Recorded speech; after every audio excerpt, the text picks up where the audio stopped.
o crime de furto de coisa comum.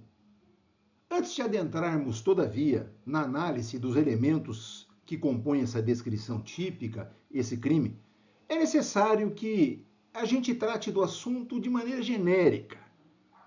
E dessa forma, nesse ângulo, nós podemos afirmar que o crime de furto de coisa comum não deixa de ser uma modalidade do crime de furto.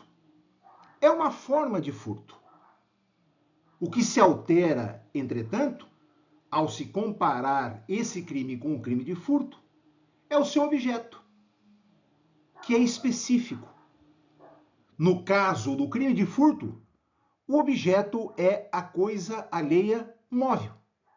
E aqui, no crime de furto de coisa de uso comum, o objeto é a coisa comum.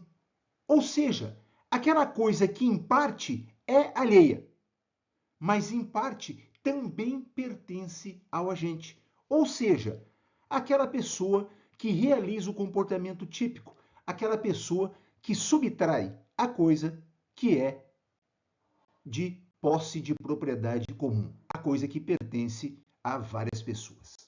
Apresentadas as generalidades relacionadas ao crime de furto de uso comum, vamos ao seu conceito legal, que encontramos no artigo 156 do Código Penal.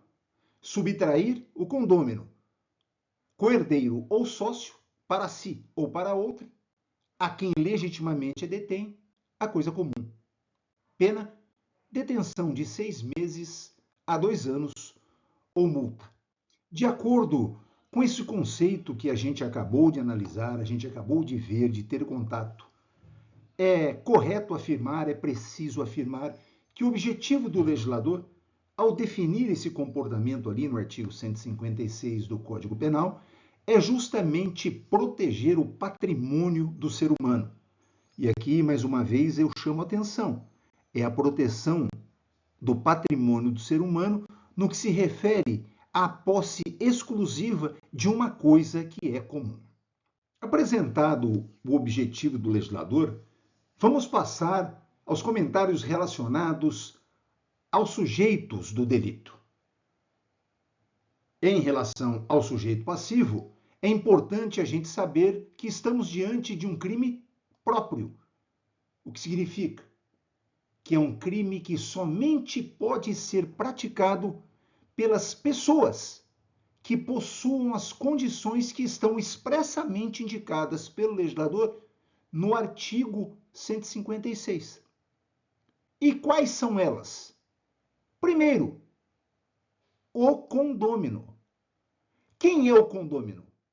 O condômino é a pessoa titular de uma fração ideal ou de um bem indivisível, ou de um bem que, embora divisível, pertence a mais de uma pessoa. E justamente por isso, cada condômino exerce, em comunhão com os demais, direitos e deveres em relação àquela coisa, em relação sobre o bem, que pertence a um número diferente e exclusivo de uma única pessoa. Aquele que pertence a 2 ou mais pessoas. A segunda condição, que é referida pelo legislador no artigo 156, em relação ao sujeito ativo, é a condição de coerdeiro. E quem é coerdeiro? É aquele que compartilha direitos em uma herança. E isso acontece quando nós temos em um inventário ou num testamento múltiplos beneficiários, vários herdeiros.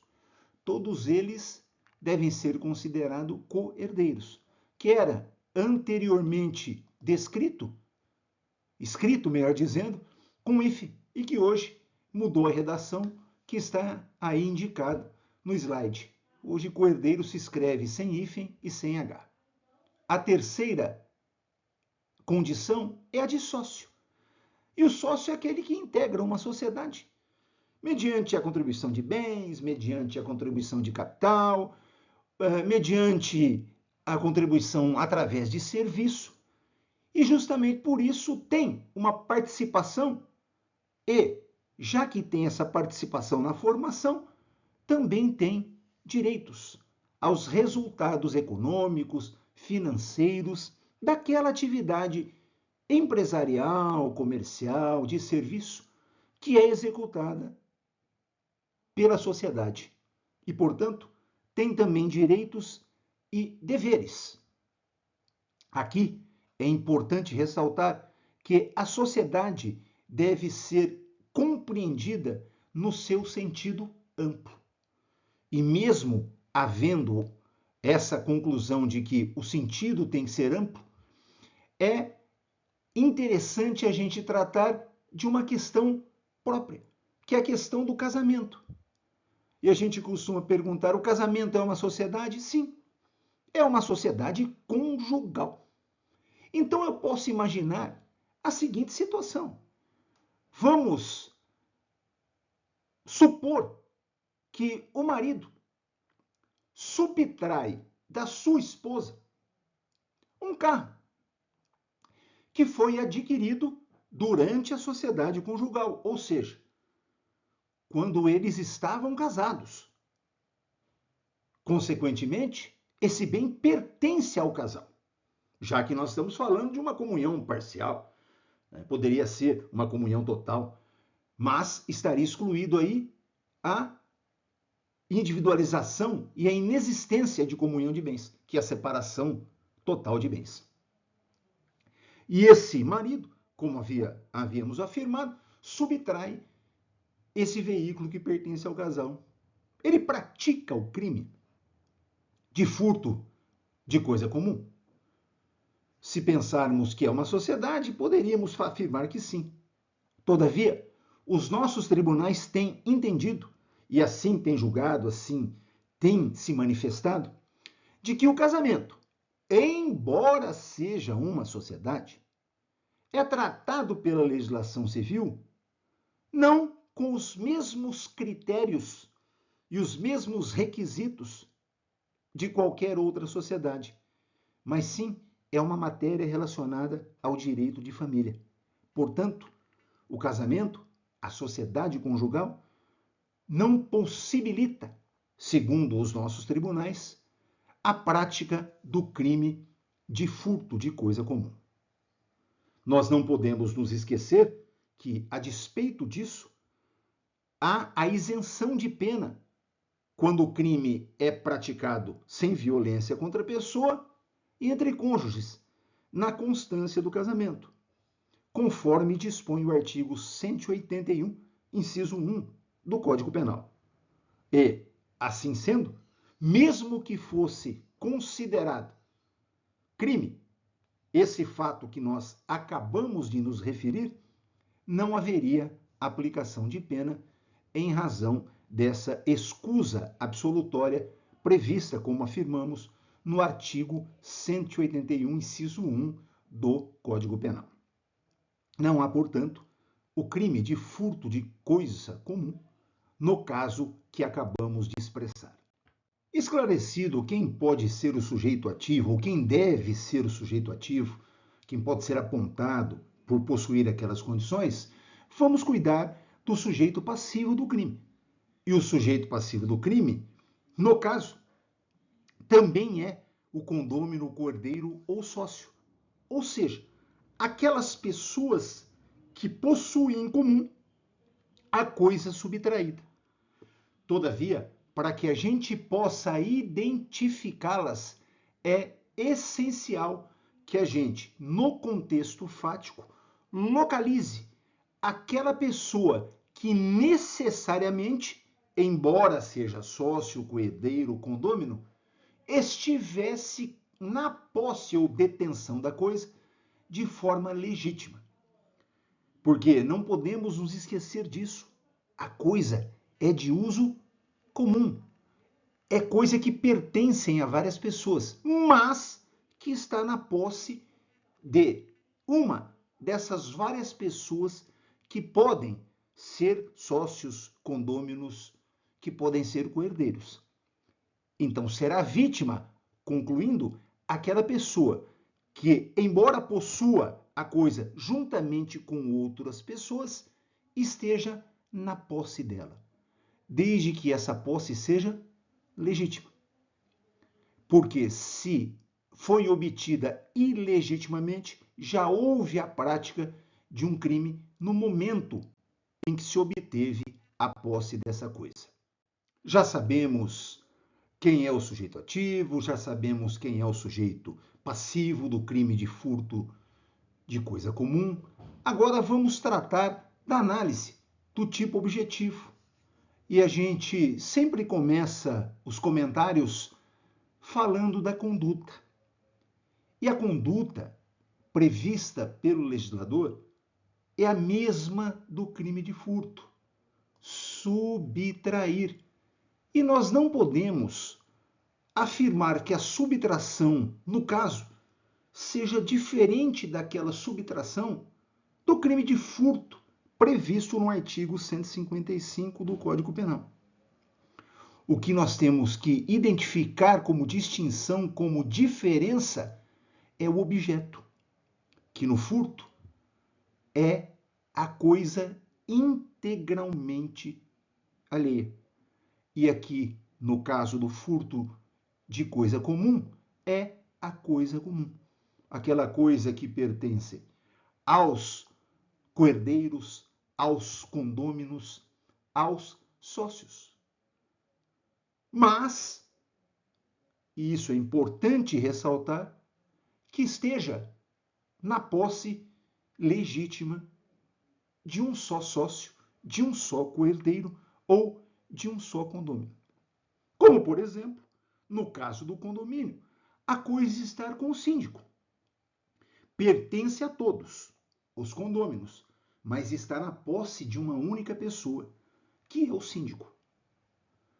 Também é possível exemplificarmos essa hipótese no caso de coerdeiro. Vão existir em determinado inventário vários herdeiros. Entretanto, nós teremos um inventariante. E esse inventariante pode ser justamente a pessoa que esteja na posse dessas coisas. Também existe isso no caso da sociedade. A sociedade pertence a 3 ou 4 sócios. Todavia, somente um deles gerencia, somente um deles administra os bens que pertencem a todos em comum. É assim que nós devemos compreender o tipo objetivo no crime de furto de coisa comum. Feitas as considerações relacionadas à análise do tipo objetivo, vamos cuidar agora da análise do tipo subjetivo. O crime de furto de coisa comum é previsto exclusivamente na modalidade dolosa. Não há como você praticar esse crime na forma culposa.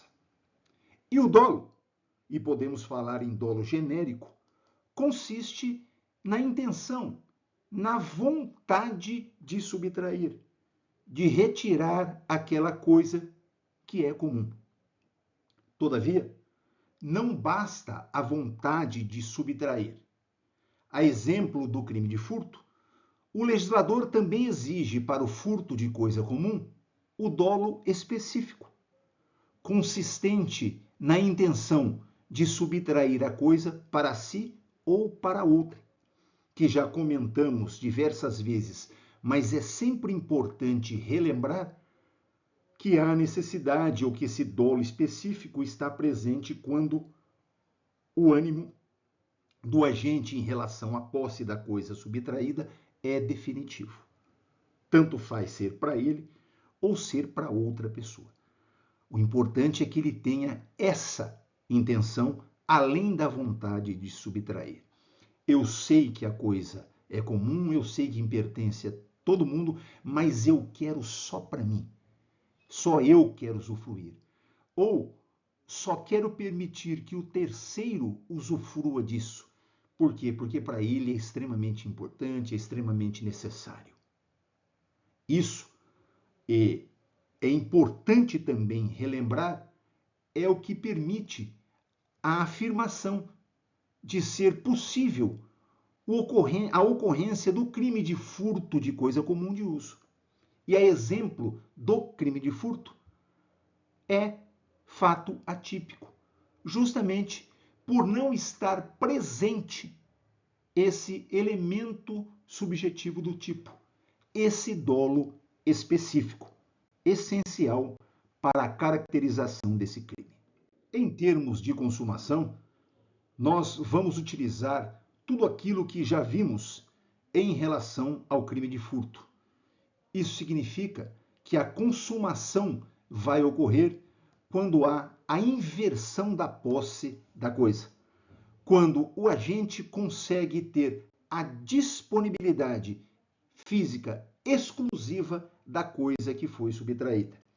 Porque aí a coisa estará definitivamente fora da esfera de vigilância da vítima. E da mesma maneira que nós aproveitamos em relação ao tema consumação, aquilo que vimos em relação ao crime de furto, isso também se repete em relação à tentativa. Ela é perfeitamente possível e existe na medida na qual a pessoa inicia a subtração, mas não consegue a inversão da posse da coisa. E aí sim nós teremos o crime de furto de coisa comum na sua modalidade, na sua forma tentada.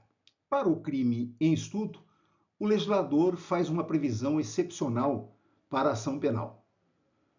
No crime de furto de coisa comum, a ação penal procede somente mediante representação, ou seja, ela é pública condicionada. Tudo conforme expressamente dispõe o legislador no parágrafo 1º do artigo 156. Além dessa previsão, o legislador também se refere à questão da exclusão da punibilidade. Em qual circunstância? Quando?